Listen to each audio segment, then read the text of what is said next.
So much excitement in the air. It's Saturday night. All right. Let me officially welcome you. Good evening. Good evening. All right. It's okay. But we do like to rehearse. So I'm going to give you another chance. As many choreographers before me have said, one more time. One more time. Good evening. Good evening. Oh, with gusto. I love it. Excellent. I think I've met most of you. This is a very friendly crowd. My name's Christy Bolingbroke. I'm the Executive Artistic Director for the National Center for Choreography in Akron, Ohio. And want to give you a little bit of housekeeping. I'm not going to tell you too much about NCCAkron and our speakers this evening. There are QR codes around the room as well as in the lobby that has a full digital program that you can take home with you. Read on the L, whatever you would like to do. Because we haven't learned how to be bored anymore now that we have our phones. But I digress. This is a different talk. So, one of the things that people often ask is, well, what does a National Center for Choreography do? And I would like to share with you that part of our mission statement is to foster research and development opportunities for new works in dance. Well, what the heck does that mean? And especially coming from Akron and the Rust Belt, which has a background in polymer sciences, I have found one way to explain that to a dance civilian is to tell them, well, a choreographer in the studio is the same as a scientist in the lab. And that then gets, oh, okay, here we go. And so one of the things that we've also explored is we've worked with 800 artists to date in the last 9 years. We've helped new works get made. But it was about 6 years ago that we also said, well, how can we do better? Because if we're helping new works get made, but to go out into a world that is not prepared to support them, to have that work distributed, then to what end are we being complicit in a system that is not supporting our vision and the artists that we aim to serve? And so that's what then came up with, well, what about creative administrative research? I'm not talking about a to-do list. I'm not talking about a grant writing study hall, but finding new ways to experiment with administrative practices. And that's one of the reasons that we're here tonight. And I would be remiss not to acknowledge our lead support from the Mellon Foundation for the last 6 years to make this work possible. How about a round of applause? Make sure you're still there.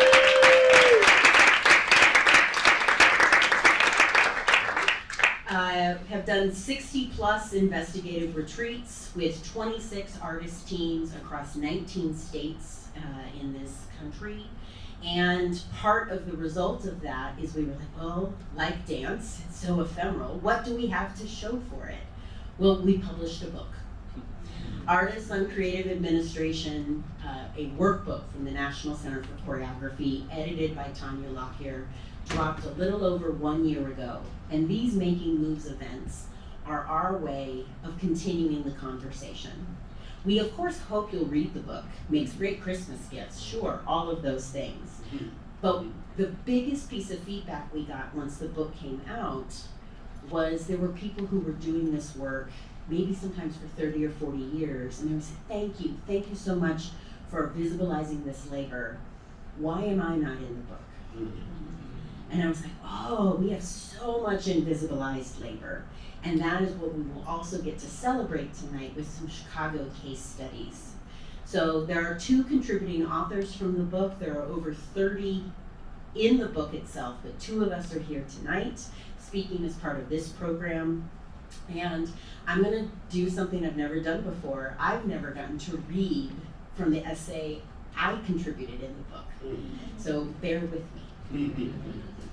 I did co-author this with Delphine Lai from the San Francisco Bay Area, and the title of the essay is The Practice of Questioning and Generating Revenue. In 2012, Deborah Hay, an experimental dance maker and founding member of Judson Dance Theatre, debuted a solo performance entitled Turn Your Effing Head. Hay later explained the premise for the piece as part of a performative lecture titled Reorganizing Ourselves. She noted that a choreographer or dancer may walk into a studio or rehearsal space for the first time and ask, which way is front?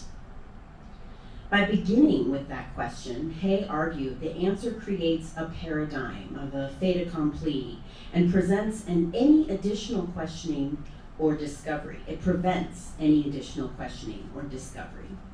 Her advice to the artist is to turn your effing head in order to really see the room, every corner, every opportunity, in order to make an informed decision or determine the next question. This practice of questioning is not necessarily to acquire answers, but to adopt a conscious effort to unlearn in order to ask new questions, instead of only seeking the same answers over and over again. How can dance makers extend this practice of questioning beyond the studio to the business of arts administration, and specifically toward revenue streams and fundraising? Both in the studio and in the office, our practices are grounded in history and assumptions. What unlearning must be done for artists and administrators to design creative environments for more effective and generative interactions? Questioning can help us truly see the room and its potential rather than only operating with decisions already predetermined. 20th century practices unpack the assumptions you inherited. For over 50 years, the dance field has built up a series of best practices that reinforce institutionalized approaches to arts administration and assume all artists best thrive as organizations. However, prioritizing institutionalization and its accompanying practices has persuaded many artists to limit themselves to traditionally incorporated business structures with outdated fundraising practices. This pursuit of stability has resulted in dance artists and organizations operating under a narrow definition of success rather than tapping into the many creative possibilities. There are a lot of practices across the professional world that we employ because we think it's what we are supposed to do. We continue to have conversations with choreographers peppered with statements like, I need an executive director, even though they have no other staff. Or we need money, without identifying who might give and why, as well as how those relationships will be managed. Those kinds of declarations are presumptive conclusions or solutions. Instead, artists should identify what they really might be looking for in administrative support, rather than starting with a position's title or pursuing individual donations without thinking of relationship building with the communities that they want to reach. Our field, our leaders, and our workforce in and outside the studio already have creative tools, but we need to unlearn or question the best practices that we think we should be doing in order to develop custom tools and thinking that more accurately mirrors our artistic goals and more effectively supports our art. 20th century thinking around art and money implies that fundraising is a simple path. When dance artists need money to create or share their work, those dance artists need to start fundraising. This fundraising path seems straightforward and linear. If you hire a fundraiser, this person will do some research, ask individuals for donations, maybe write a couple of grants, host an event, and then you will have money for your project. But today's arts organizations, artists, and nonprofit administrators will quickly agree that revenue never comes so easily, regardless of the artwork, tax distinction, operating model, or geographic location. This 20th century approach to fundraising is predicated on two major assumptions: that resources only equal money, and that the artist has an incorporated nonprofit model with a full-time staff to do the work. This approach is based on centuries of giving to churches that carry the same nonprofit tax distinctions and tax benefits for donors as large cultural institutions, as well as centuries of unequal wealth distribution from Renaissance Europe to Southeast Asian kingdoms that resulted in the practice of arts patronage in the United States. Individual wealthy patrons supporting artists. This approach also is rooted in an outdated visual arts model, where a single artist just needs materials and time to create new work, so that money equals supplies, and artist plus supplies plus time equals new work. The dance field is moving beyond singular choreographer, artistic director models, embracing ethnically diverse dance forms and a wider variety of training, as well as artistic activism, artivism, and questioning national tours, home seasons, and a full-time company as even the goals of artistic practice anymore. In 2016, the New England Foundation for the Arts National Dance Project published Moving Dance Forward, a report marking 20 years of their funding program.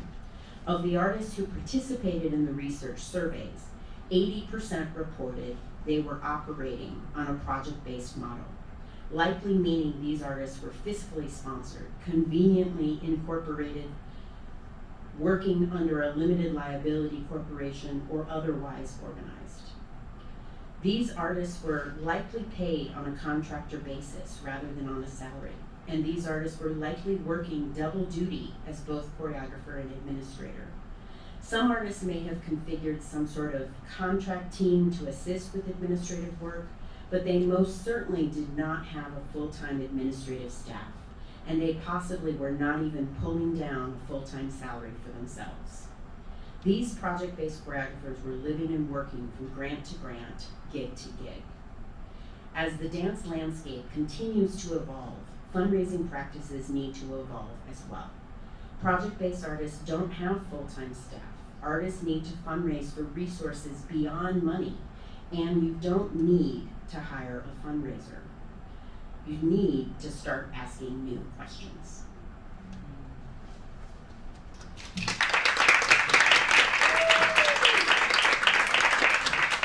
All right, reading is very different than dancing. And we do like to include an art moment in our CAR investigative retreat. So before we transition, I also have asked a fellow contributing author, a CAR artist alumni, choreographer, director extraordinaire, thinker, Raja Feather Kelly, to join me for a little improv game.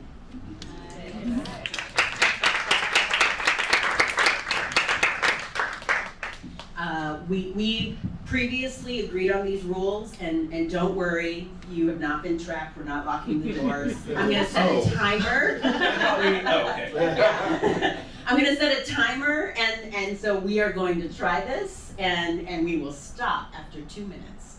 But the rules are that we can only ask questions of each other, and we will not be able to provide answers. Everything must be a question. It could be a reframe, it could be a complete change of topic, and you can't pass.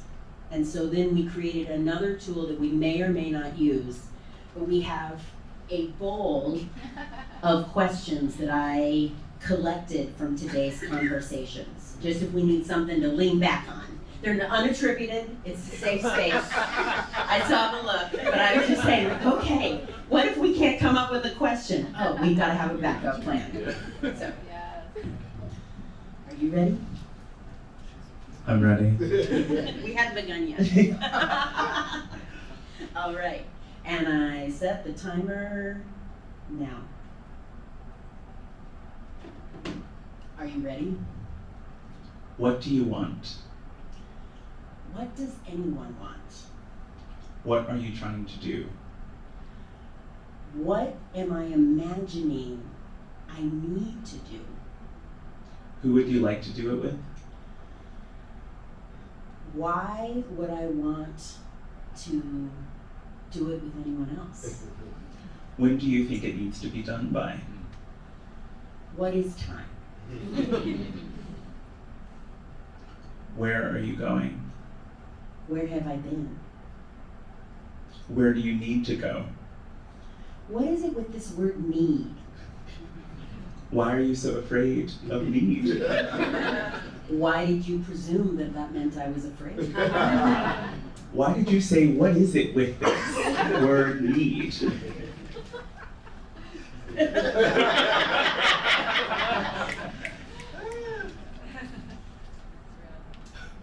How has your origin story shaped your aspirational reality? What about your current reality? What does reality have to do with imagination? Why did I think I was up to this challenge? Why aren't you trusting yourself? How are we using our formal authority versus our informal authority?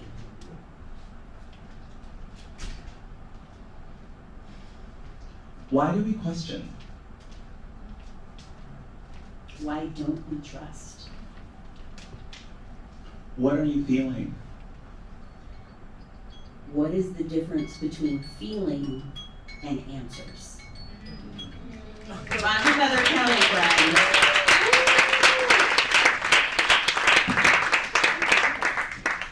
We get to hear more from Raja later. And at this time, I would love to invite Julia Rhodes to join me up here.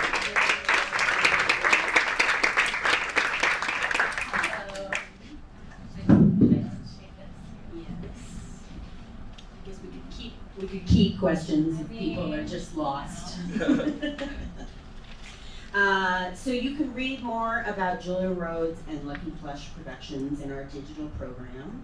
And this is such a treat when I think about longevity in the field, because in a past life, a little over 13 years ago, I got to present Lucky Plush Productions in my role at ODC Theatre in San Francisco. Still remember not only great work, but one of the most thoughtful artists to this day, and I'm not like putting this out there, although if there are sponsors, I will. You're the only artist that sent me flowers after we did our thing.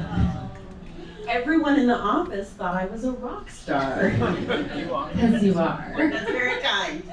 And I've been thinking about something since then, because even when I met you then, 13 years ago, Lucky Plush was doing this kind of admin experiment, and you were sharing an executive director.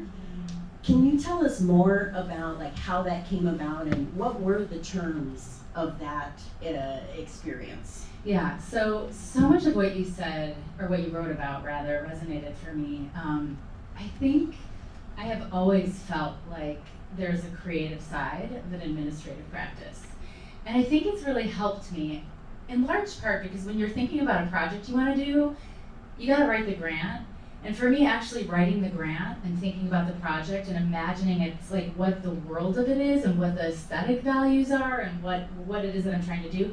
Now, it never ends up being the thing that you wrote about, but there's something about when you think about all the elements of having an artistic practice that you have to serve, there's something really helpful about thinking about that creatively. It's a different kind of rehearsal, an administrative rehearsal. It's an administrative rehearsal. And so I guess this is going back to 2013. I just was starting to think like, wow, exactly what you're talking about, where I didn't have a managing director. I had a lot of part-time folks helping me in different capacities. And we were getting a lot more touring work, and I just like couldn't manage all of the elements of it. And I was just in a lot of spaces where I thought like, wow, why aren't we coming together with other organizations as a way to reduce the duplication of resources and time, quite frankly. And one of the places that felt really important was in the area of fundraising, which you brought up.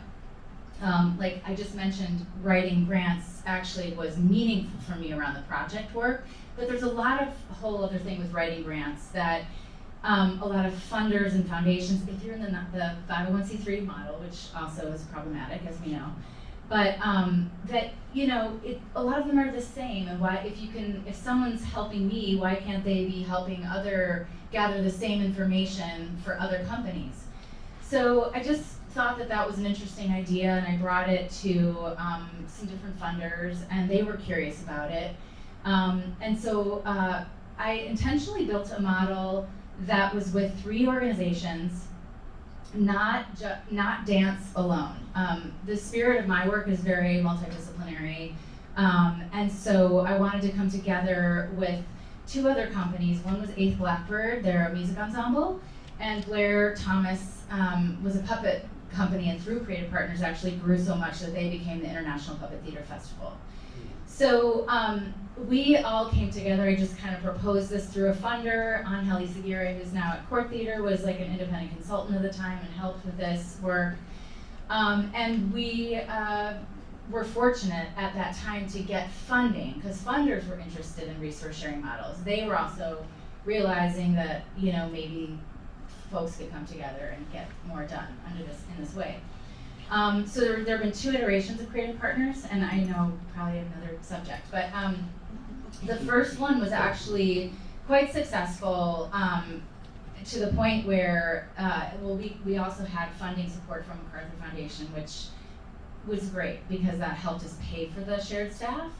But the other 2 organizations really had more ambitions to kind of like grow and expand, and I have to be honest, my ambition was not to get huge. I just wanted to keep doing the thing that I was doing and to do it in a way that I had help and I wasn't burning out, which is a whole other topic I won't touch on right now. But, and so for me, like that was one of the inflection points, I think, for that first iteration, was that they were all like, no, we want to grow more, do more, get bigger. And then 8th Blackbird ultimately is like, we want our own development department. And I really wanted to maintain the size that I was at because I loved it. Like I didn't want necessarily to grow. And I think that's often an assumption of funders, like, oh, the goal, you start a company, you're gonna get huge. So then I had growth is not always the goal. No, Yeah. not at all. You know, and so so we had another 3 organizations, and then COVID sort of brought that down. But I still feel really curious about this model. My company now is more in a project phase just for other reasons. But I do think it's a workable model and a way to bring organizations together. And I think that because we were interdisciplinary, we also did shared concerts where it brought a new audience because we had some shared aesthetic values in our work because there was this interdisciplinarity across all 3 of the organizations. So it was pretty exciting, actually. It sounds like some of the initial impetus was resource sharing on the back end, the behind the scenes, the off stage. Yeah. But then, of course, it also informed some of the public facing, like the art. I am curious, and this will be my last question. It's like speed dating. Yeah, but someone gets to do this job, and I'm so grateful it's me. Thank you, I'm so glad.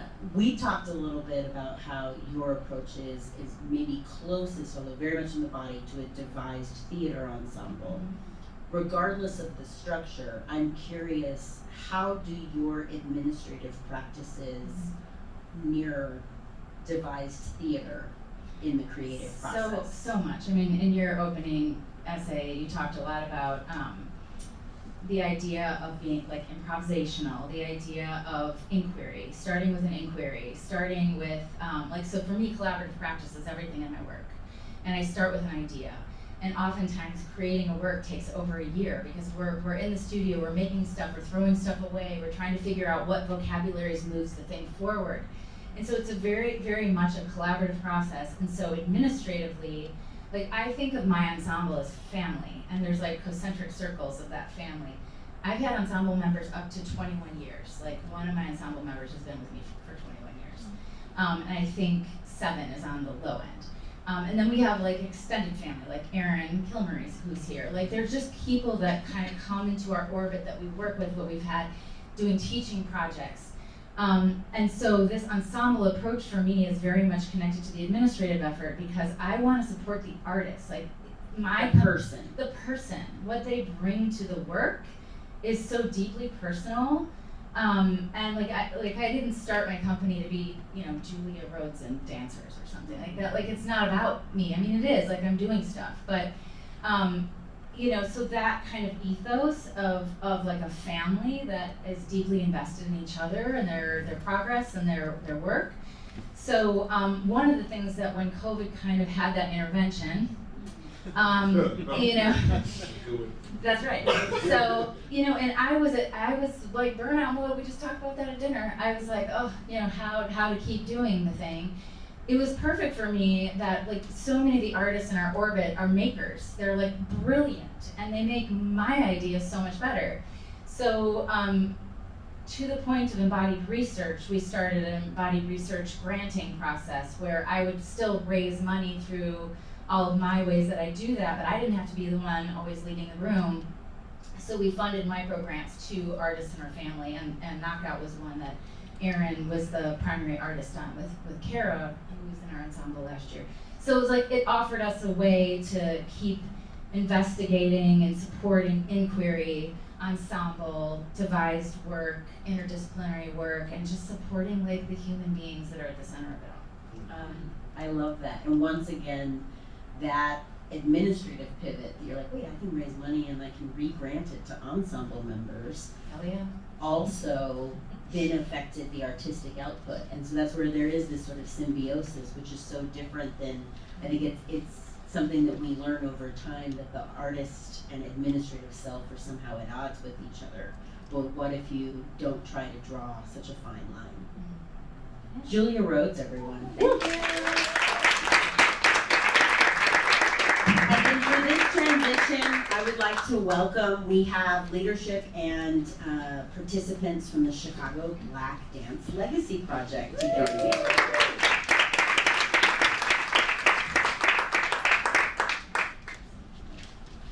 And this will be its own choreography because we have 4 mics and 5 people, but I know we're up to the task. Would you like to go ahead just down the line from our left to right and just introduce yourself for our recording as well as for the people here? Hello, everybody. My name is Kevin Iega, and I serve as co-director with this lovely lady of the Chicago Black Dance Legacy Project in this current life right now. He hates our titles. My name is Mashaune Hardy, and I'm co-director executive. He's co-director artistic of the Chicago Black Dance Legacy Project. Good evening, everyone. My name is Ayesha Jaco, and I am founder, co-director of Move Me Soul. We're a youth dance company and a participant of the Chicago Black Dance Legacy Project. How y'all feel? Y'all good? My name is Bril, Barrett, and I am the co-founder and artistic director of M.A.D.D Rhythms, Making a Difference Dancing Rhythms, Chicago tap dance company about to embark on our 25th anniversary. And we are a member of the second cohort of the Chicago Black Dance Legacy Project. Excellent. Thank you all for saying yes and being here to talk a little bit about what's going on behind the scenes. And I think one of the things in our prep call and conversation that I want to acknowledge and start with Mashaune and Kevin, and y'all will have to design who's going to do this part of the duet. But with studies that acknowledge the systemic issues that have long affected Black-led dance and arts organizations. So we've got the proof, we've got the receipts. How did Chicago Black Dance Legacy Project aggregate the resources to actually launch this initiative? I think a little bit about your origin story would help, especially our new friends who may be tuning in from home and aren't based in Chicago. Okay, so how do we come to be? 2019, Mapping the Dance Landscape in Chicago is the report that spoke about the inequities and the division in the dance world in Chicago. Basically, more than half of the money that is given in Chicago is given to 3 companies. Still is that way, if I'm not mistaken. And 97% of the money that is given to companies in Chicago are given to companies that have a Eurocentric ballet or modern foundation. So it sort of, and the other 3% is any other ethnic category of dance, any other. So that's where we started. We were seeded by the Joyce Foundation with the largest grant that they've ever given to dance. It was $396,000 by the then curator of the arts there. I don't know her exact title at the time, Tracy D. Hall. She's no longer there. We are based on a national model in the International Association of Blacks in Dance that has a national cohort system and model that we are based on regionally. Joyce Foundation laid the seed or planted the seed. It was grown and watered by several other foundations, Doris Duke, Walder, MacArthur Foundation, and the lovely Mellon Foundation. Have all been on our team and are all still on our team. We are in a constant state of fundraising, as always, but our main job is to develop the visibility and sustainability of the companies that are in our orbit at the time, as well as the Black dance ecosystem in Chicago, which also means that we are also developing the total ecosystem of the dance space in Chicago. So it is not either or, it is both and. Okay? We were seeded with 8 companies that were given to us by Tracy D. Hall, half of whom were over 30 years old, and the other half were under. So it was more of a hold your hand type of situation. How long have you been doing this? And how can you help those that are just coming up? Noting that everyone that had been doing it for over 30 years have been doing it by hook or by crook, by scratch and by, you know. Also taking into account, scratching my itch. I'm trying to hit a lot of points quickly. Also taking into account that space to dance, resources for dance on the south and west side of Chicago are scarce. So also building up that foundation for the companies that we work with. The 8 companies that we started with, let's see. Deeply Rooted, Forward Momentum, Chicago Multicultural Dance Center, Najwa, Muntu, Ayodele, Red Clay, I'm missing someone, Joe Hall, were the 8. That was the first cohort. The second cohort was an open application process. Some of the companies agreed to continue forward, and we picked up some other ones along the way, and we sort of took care of the egregious error of leaving out 2 quintessentially Chicago dance forms in tap and footwork. So we picked up M.A.D.D Rhythms and the Arrow Foundation, Move Me Soul, Praise Productions. Am I missing one more? I think that's all that we picked up. Najwa was there in the beginning, so I missed Najwa in the front. So we picked up Najwa was there in the beginning. We have a lot of people on our team, a big family that we love. Yeah. So that's how we came to be. Mashaune, what I love so much in hearing this, one, like naming the names, this is about visualizing the work and the who, but also this idea of curating from a place of absence, which is something that I learned and heard first from Ishmael Houston Jones and also employ at NCCAkron, where it's like, okay, great, let's not just stay where we're comfortable or with the types of companies or artists that we know how to work with, but also who are we missing, who's not at the table, and that, you know, then absolutely challenges us, I think, as organizations moving forward, because you're going to find out new things about your systems. Yes. Oh, did we have a floor for that? Or Yes. how is this going to work? Yes. I'd love to pivot to Ayesha and to Bril, and I'm curious, what has this impact been for you as artists inside the Chicago Black Dance Legacy Project? Sure, so I'll be brief too, because I like to talk, but I'll be brief. But no, so I'm a child of Chicago dance, coming up, studying initially on the south side in what used to be the historic Shonuff Dance Studio, where it was next door to the Stony Island Arts Bank that Theaster Gates repurposed here, and who's who of Black dance was in that studio, primarily an African dance, so Muntu, Najwa, Sundance, you name it, they were there. So my father had a karate dojo across the hall, would go over there after the dojo, pick up his djembe drum. So I saw that coming up and got immersed in dance. And so in my journey, I was on scholarship with Joe Hall. I performed with Najwa for 15 years. had a season at Moon 2, took master classes at IODLA and their amazing conferences, with fellowship with Bril through our journey of After School Matters, and adored and worshipped the Kevin Iega Chaff that we have right here because of the work of, yes, Deeply Rooted, but Joseph Holmes and so many other places where we saw his genius. So I was at a point in 2018 where I got a Lab Artist Award from Chicago Dance Makers Forum, going through my journey, going on my own artistic choreographic process, where leading up to that I had a youth dance company, taking the teachings that I got in my gumbo of Chicago dance from Gallery 37 on down. So I'm in this space. I create this work around my family's migration from the Mississippi Delta to Chicago, and I'm on my way. My youth dance company is now becoming young adults. We're able to take them on this journey of creating the work, and then I go back to work full time because I have children. So I'm in that process, still creating, go to work, step into this health equity space that mirrors the findings of this 2019 report. And instead, I'm now in the health equity space. So, Chicago has a 20-year life expectancy gap between where we're sitting and 10 West Side communities. And if you look at that 2019 report and those 5 prominent zip codes that got the funding, if we were to layer median income, life expectancy, and other things on top of that, you would see a connection, just as you would in the West Side, in terms of it being not properly documented on the infusion of arts and dance. And Bril and I have been in the trenches in the West Side for decades.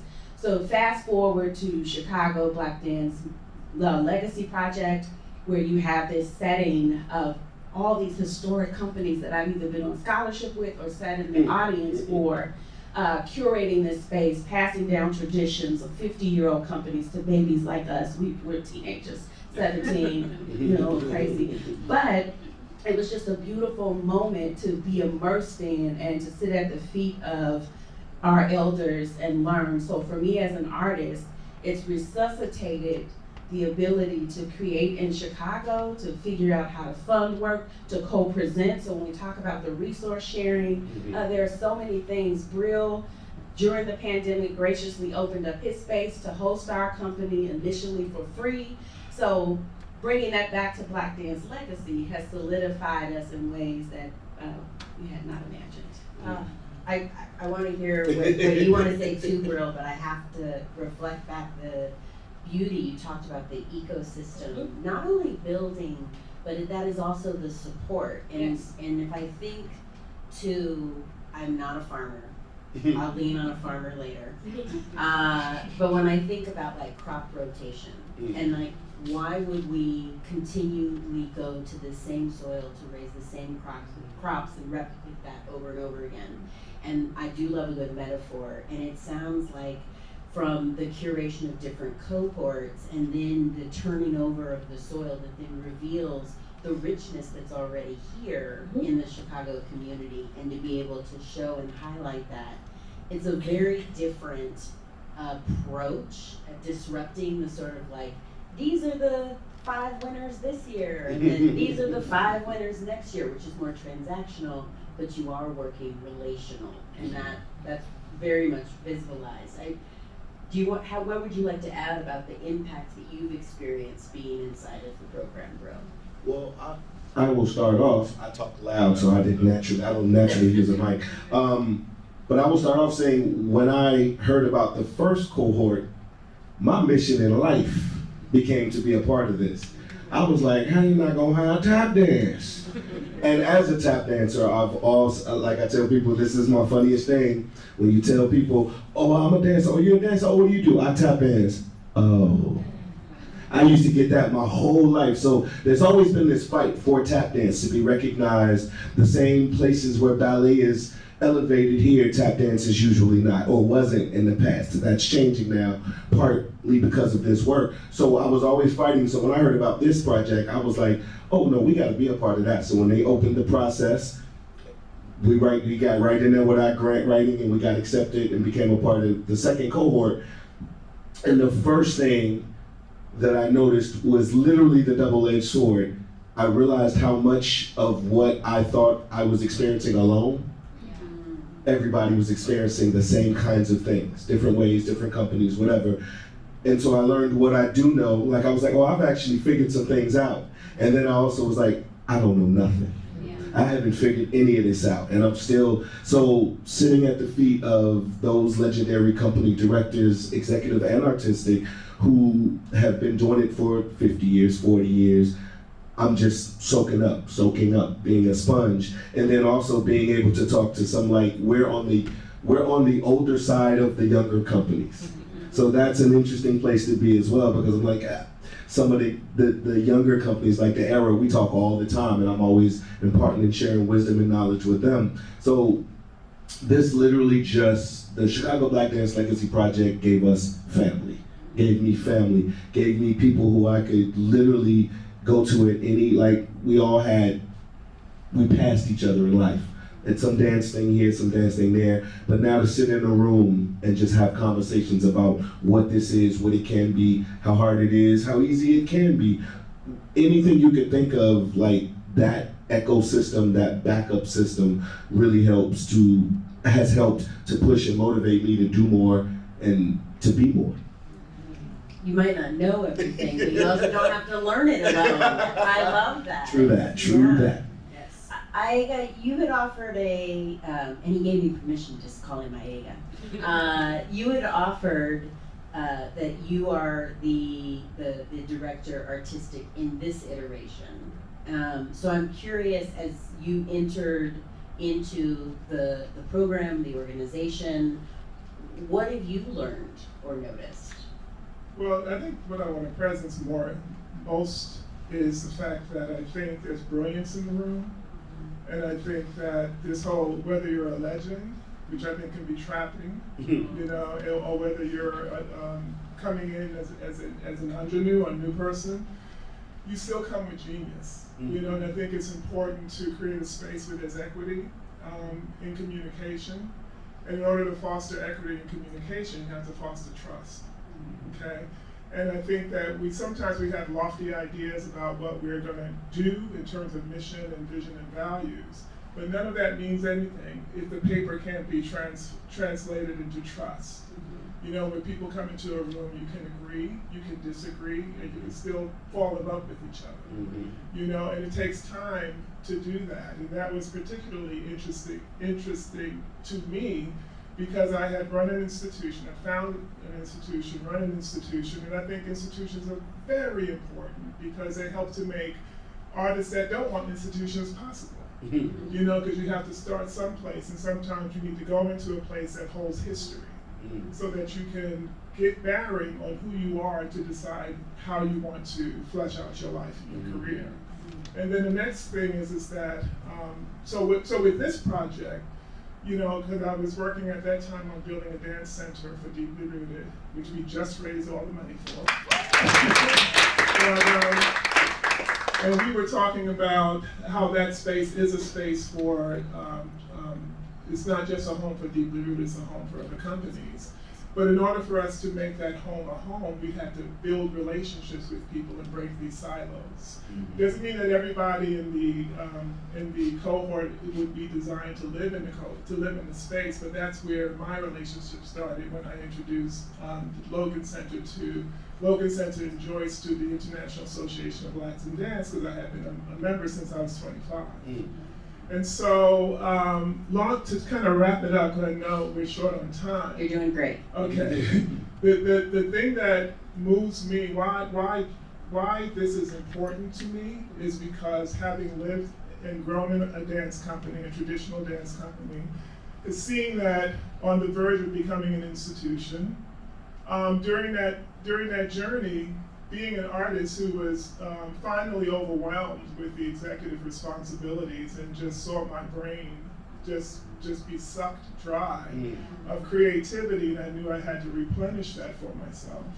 And now in this iteration, I can focus on being a creative again and being in a space with other creatives, okay? And to just share what it is I've experienced, and to learn from what they're experiencing. And I think we should be designing organizations according to our own experiences. There are some things that we have to, you can't recreate the wheel in terms of compliances, organizational compliances, financial compliances, all that kind of stuff. But you can be innovative in terms of your visioning for structures that will support the work that you want to do. And I think when we break silos and we come together and we hear the brilliance that's in this room, we can begin to structure something that's going to be much more effective together than apart. Yeah? It's really that simple. Dr. King's beloved community is what I'm after, and everybody in that space is important. This is the Chicago Black Dance Legacy Project because we have to deal with equalizing some inequities, thank you. But it doesn't matter if it doesn't reflect on all of humanity. You see, and that's the bottom line, so. Thank you. One more question. Mashaune, I feel like you're gonna be taking the hot seat, but if anyone else wants to chime in, I appreciate the acknowledgement of those that have come before, especially with International Association of Blacks in Dance. But this has become something that feels uniquely Chicago to me. And so I wonder what your advice would be to anyone that is like, I need this in my community, in my city. Like, what advice would you suggest? Where would they begin? First of all, I want to acknowledge the two companies that I left out of the first cohort, Iega Drum and Dance and Red Clay Dance. I did say Red Clay, but it's good to be thorough, and otherwise that would sit with you all night. Yes, but advice. First off, you're probably already doing it. None of us in this dance world, especially here in Chicago, no man is an island. You have created a relationship with somebody for space. You've created a relationship with somebody to perform. You've created relationships all over the place. Continue to build those relationships. It's really about the relationships and about the networking and about the sharing. So once you've built those relationships, you need to come out of the competitive mindset and into the collaborative mindset. There is enough of everything for everybody. We can share, and in sharing, we build something greater. That doesn't mean we're going to always love one another. We are a family. We have our ups and downs. We have our ins and outs, but what we are going to do is deal with them. And we're going to push each other forward. So do more of what you are already doing it. And then if you also want to then formalize it, give it a name, try to put some more structure around it, that's fine. But you already are doing the work. Just continue to do the work and do more of it. I love that because it ties in with Iega's comment that the brilliance is already Is in the room. Yes. They were collaborating before, they just collaborate more now with more assistance. They're able to go deeper with each other in their collaborations. They teach each other dance styles. They have teachers from each company in their summer intensives. They're performing together. They're pulling things together to figure out how to get some money over here together. I put them in a room with people and they take off running. Right? So we just got to get out of the way as the administrator. We create the space and let the magic happen. Iega, last word. One more thing is that I think what's really important is to, we're talking about that legendary trap or this kind of leadership trap. I think it's important for leaders to remain in process, to really know that you don't need to know everything. And you will never know everything. So it's really important to really open yourself up to feedback and coaching. Just to be on the journey and consider that your life's work, to constantly learn. I think as we start to grow organizations and we become responsible for salaries and this and that, we try to make everything perfect and we try to make sure that we do it right so that maybe no one suffers or we don't look bad or whatever it is.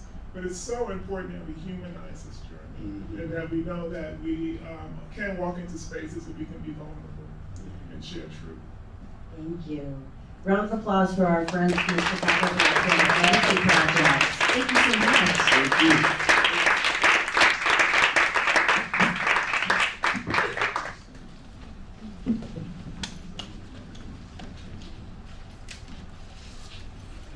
And now I'd like to welcome Julie Nakayala to join me.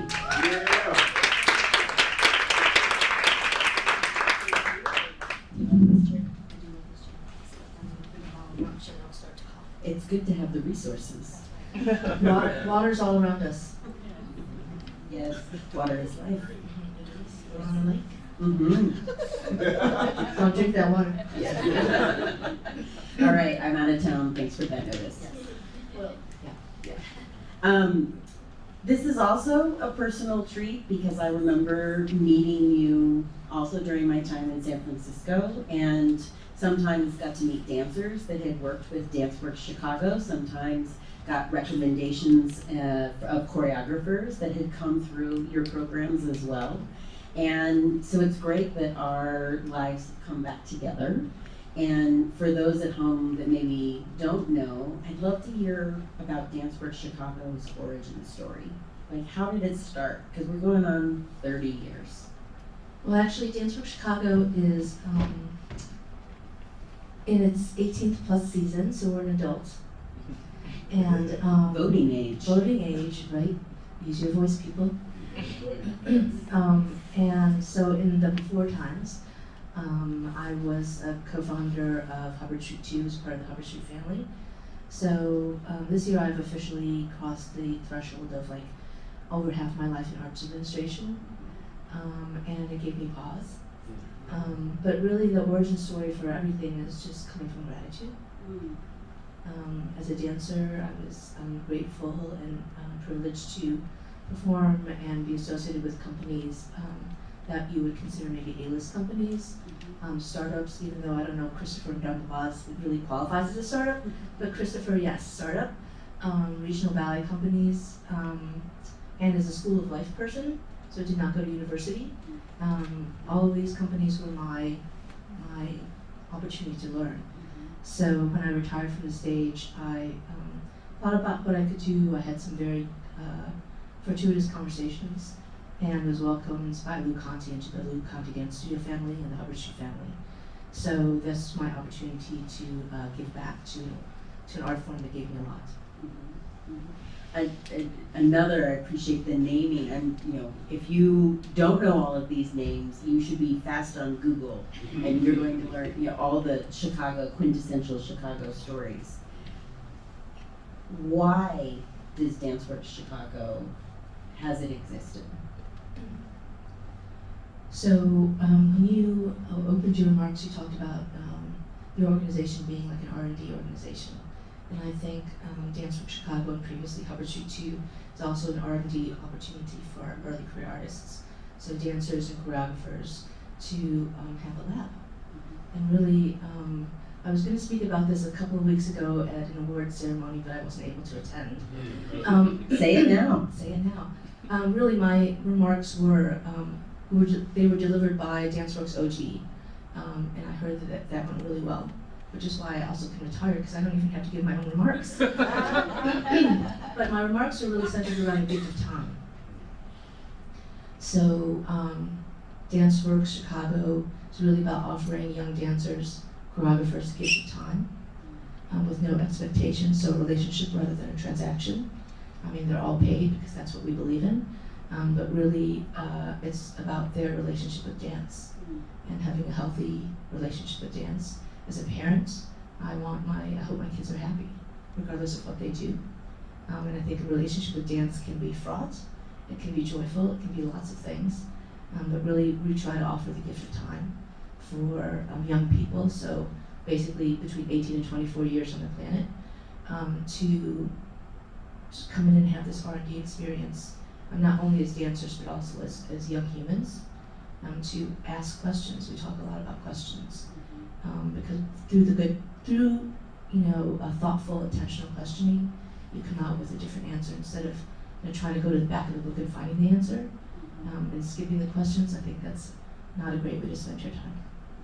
I mean, and so much in that, as far as the gift, what they get to learn as skills, and I've seen some former company members then be better prepared to be in other companies. And so this is another pivotal role in the dance ecosystem that is so rare. And I trouble with how to frame the questions because I don't think it is a surprise or news to people. But you've also made the decision for DanceWorks Chicago to sunset, to close in just a couple of weeks. And I am so excited to talk to you about that. I know you're like, what is that time gonna look like? Yeah. A field-wide perspective, to zoom out for a minute, because it could be a lot of doom and gloom. We're not well practiced as a field as far as endings and closures. What are we taught as dancers? We're taught you can do this as long as your body will still do it. If there's no blood, get out there. And then and then, you know, without the skills to transition when that moment may come up as well. And so, both in dance and in other sectors, I've been fascinated that closing is becoming more normalized. There was a small mom and pop shop in Akron, Ohio that I think opened even after the pandemic. And then last year, they decided to close. And it was a celebration. It was also, we're gonna start a GoFundMe and fundraise for our closing costs. I was like, oh, wait, that's the antithesis of growth. Like, this is so amazing. And But maybe it's not. Maybe it's not. maybe it's not. And Right, to ask a different question, yes. right? Why would it be the antithesis of growth? Mhm. Because as you talked about before with being a farmer, I'm also not a farmer. But I am from the Midwest, so, right, in order for, like, in nature, right, there's closure all the time. Mhm. And the forest people aren't supposed to, like, stop fires if they occur naturally, Mhm. right? Because that fire, the seeds that spawn from that are the new growth, right? So I would push back a little bit Yeah. and say, it maybe is not the antithesis of growth. It is like the start of new growth, Mhm. you know, and I wonder if we could see it that way. That's my question. Could we see it that way? Oh, I love this possibility. I've translated and embracing the normalizing of it. With any choreographer that I've been able to talk to who's made the decision to close their company or artistic leader, this is a strong ending. This is not a fade to black. This is a strong creative choice for this is the end of my dance. And so now it's also making me think about fade to black a little differently when I watch works as well. I was like, okay.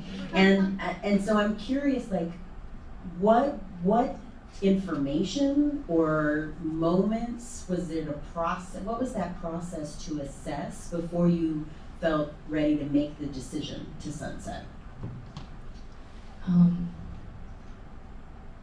Well, the dancers will tell you that you don't get ready because you stay ready, right? So I think I'm always ready for my next thing. I just don't always know what it is. But anyone that's is an improviser knows you're not supposed to know what it is. Like you're not improvising properly, right? So you're open to possibilities, right? So, but I do remember in the pandemic being in Zoom rooms hosted by Dance USA, and DanceWorks is a member organization, and the sadness and despair and confusion and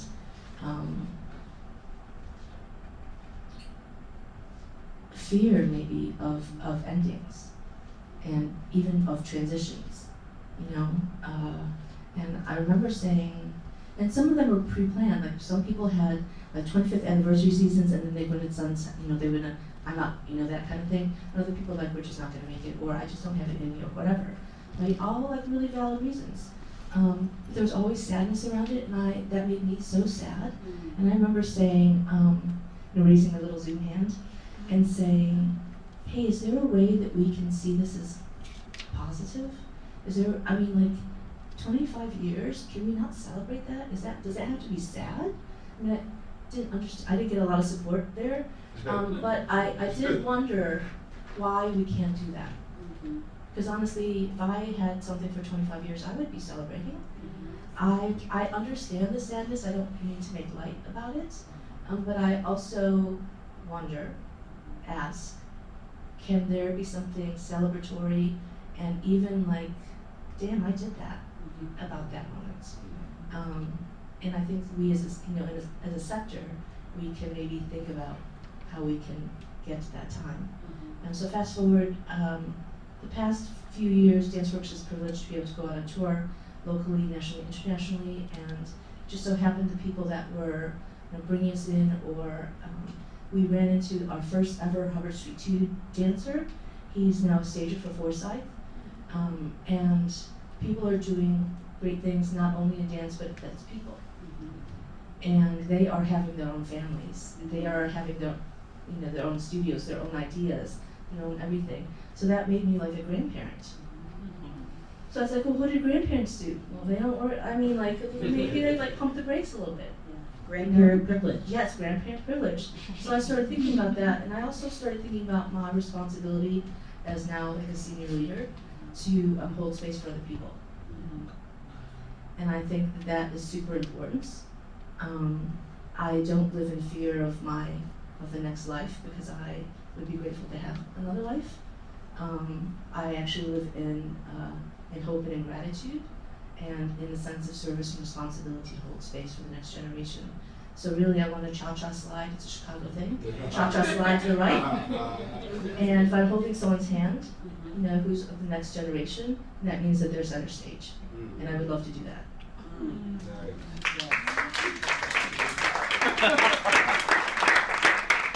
I just want to add to the conversation. Another artist that I got to speak with, David Shimatakahara from Northeast Ohio, who decided to close Groundworks Dance Theatre after 25 years last year. And the local foundation had acknowledged him and gave an award, and they call it the Glass Half Full Award. And he delivered such beautiful remarks. He said, I will accept the glass half full, but I offer the rest of his comments, because if any of you are also having a little bit of fear or finding it hard to find a positive spin or joy to be able to embrace it as a new chapter, he also reminded us that artists particularly might be uniquely poised to have developed the muscles, that artists can't hold the entirety of the glass, both the full part and the empty part. And I think if that gives us any strength to face the fear that comes with this as well, you've got the skills, you have the creative tools, and we just have to find a way to tack them instead of giving into the feelings. Julie Makiyawa.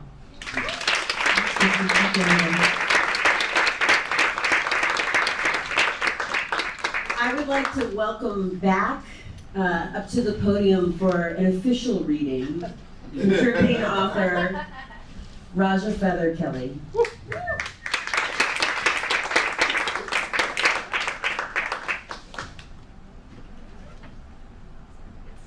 Yeah, that's great. Hey y'all. Hey. How's it going? It feels like I would be remiss if I didn't say to Julie, damn, you did that. I also love to break rules. So I know that I'm supposed to do a reading from this book, for which I was so honored to be a part of, but I'm gonna do things a bit differently, if that's okay. Can I have your permission? Yes. Really? I'm gonna read a couple quotes from some other books I'm reading because I want to, I guess in some ways, bring you up to speed with where I'm at. So I'm gonna do that. Maybe actually, okay, improvising. I'll read the beginning of what I wrote here, which was a long time ago. The title of my essay is Choreography, Performance, and the Absolute Truth About Being an Artist. It begins with this, the story about how dreaming is impossible. I was recently at an artist gathering. It was incredibly inspiring. Artists from all over the United States gathered and wanted to be gathered. They were paid for their time, fed, and transported. There were no obligations other than to talk to each other. agree to have conversations documented, and respond to a lofty proposition. We propose to use our imaginations to make possible a radical future. It occurred to me that this was a proposition that we as artists are not often asked. And the answers, in my opinions, were small, possible, and not radical. Care, support, inclusivity, agency, community, collaboration, and equity were among of the top repeated responses. Why is this? Are these variables truly radical? While they are not as radical as I wish they could be, perhaps they are radical because, while often reaching for the stars, we don't ground our visions in what we need rather than what we want. I came across a quote by Diana De Parma, and it is as follows: "The only war is the war against the imagination. The only war is the war against the imagination. The only war is the war against the imagination. All other wars are subsumed by this." I'm reading another book by Claire Bishop called Disordered Attention, and this quote is sticking with me. "In the city I call home, the art world is awash with ludicrous wealth for the winners, collectors, and artists who make it big, and crippling debt and precarity for the losers, graduates, artists, and performers who struggle to get by. This discrepant economy spurs me to read art as a cultural symptom rather than as an expression of individual creative genius. Works of art do their best to think through our moment, but the world changes faster and more cruelly than even artists can grasp. The only war is the war against the imagination." I was involved in a musical recently which failed on many levels financially, but I always do a musical for some reason when I'm reading. I'm like, there's a reason why I'm doing it. And there was this scene between this artist and her teacher. She was a painter. And the artist came to her painting and he was like, "What are you trying to do?" And she said, "I'm trying to remain faithful to my subject." And he said, "Well, what are you painting?" And she said, "I'm painting a woman." And he said, "Well, the woman exists." And she said, "I'm trying to paint the woman." And he said, "I don't care. I want to know what you see. I don't want to see the woman. I want to know how you see the woman. What are you trying to do?" The only war is the war against the imagination. I came across an author, James Hillman. Love him. He wrote this book called The Soul's Code. I read it right after college, saved my life. Recently, I heard a talk about him where he said, "Are you too worried about visibility? Perhaps you need to focus on your practice. Perhaps you need to make your work undeniable. What is keeping you from doing that?" The only war is the war against the imagination. Just last week, I was with another group of artists. I do that a lot, I guess. And choreographer Annie B. Parson created this triangle, which had art, audience, and stage. And she said, which one of these things are broken? It's not the art, it's not the audience, perhaps it's the stage. Where do we think we need to be making our work, and where might we imagine that we could be making it? The only war is the war against the imagination. There's something about listening to the folks here where I thought today earlier, I just want to be that person, that friend, and I want to keep having that friend come to me. Do you know when you might be going through a problem, and there's that friend that's like, "Girl, you know what you need to do." And she don't know what you need to do. She just knows that she just needs to say that to you, and you will immediately know the thing you have to do. You know. The only war is the war against the imagination. This summer, someone asked me, "Do you understand what the future is?" And I was like, "I don't." This was a class about witchcraft. And he says, "Well, do you know what witchcraft is?" And I said, "I do know what witchcraft is." And together we came up with this definition that witchcraft, like the future, is the realization of a thing from one realm into another. I'll now read the end of my contribution to this book.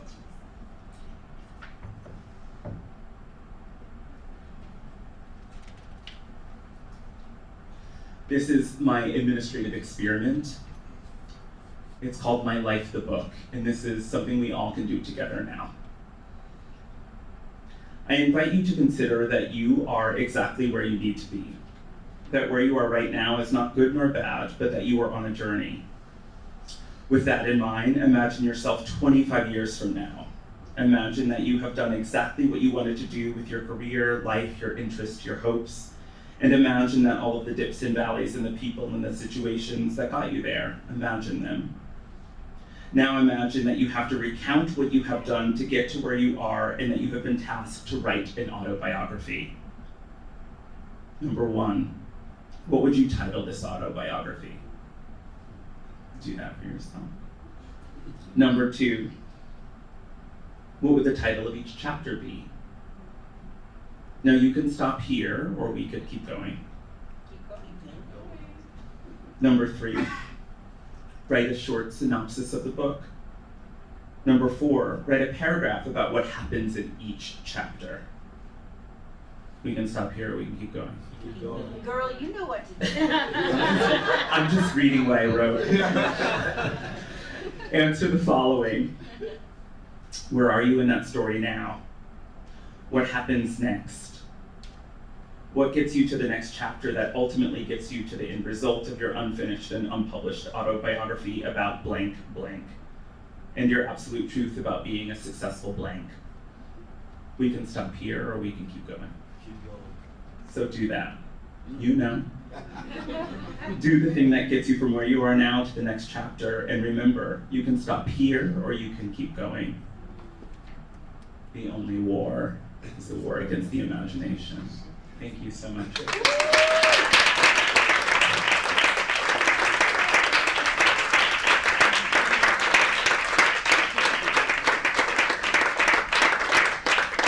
How about a big round of applause and extra thank you for all of our speakers tonight. A couple more book notes, because we wanted to keep this snappy and keep it going, but I also wish to acknowledge in naming the work happening here in Chicago that we also have contributing authors, Julia Antonick and Jonathan Meyer from Ketchery, that also have written an essay. And the administrative experiment, that was our charge to each of the contributing authors. Every chapter, every essay offers an administrative experiment at the end. Maybe you want to read them aloud to yourself in the mirror at home. I don't know. But I hope that you all keep going. Thank you very much to my colleagues, Dante and Nikisha, for your help, the Goodman Theatre for hosting us. Keep doing the work. There's a lot of genius and brilliance in this room.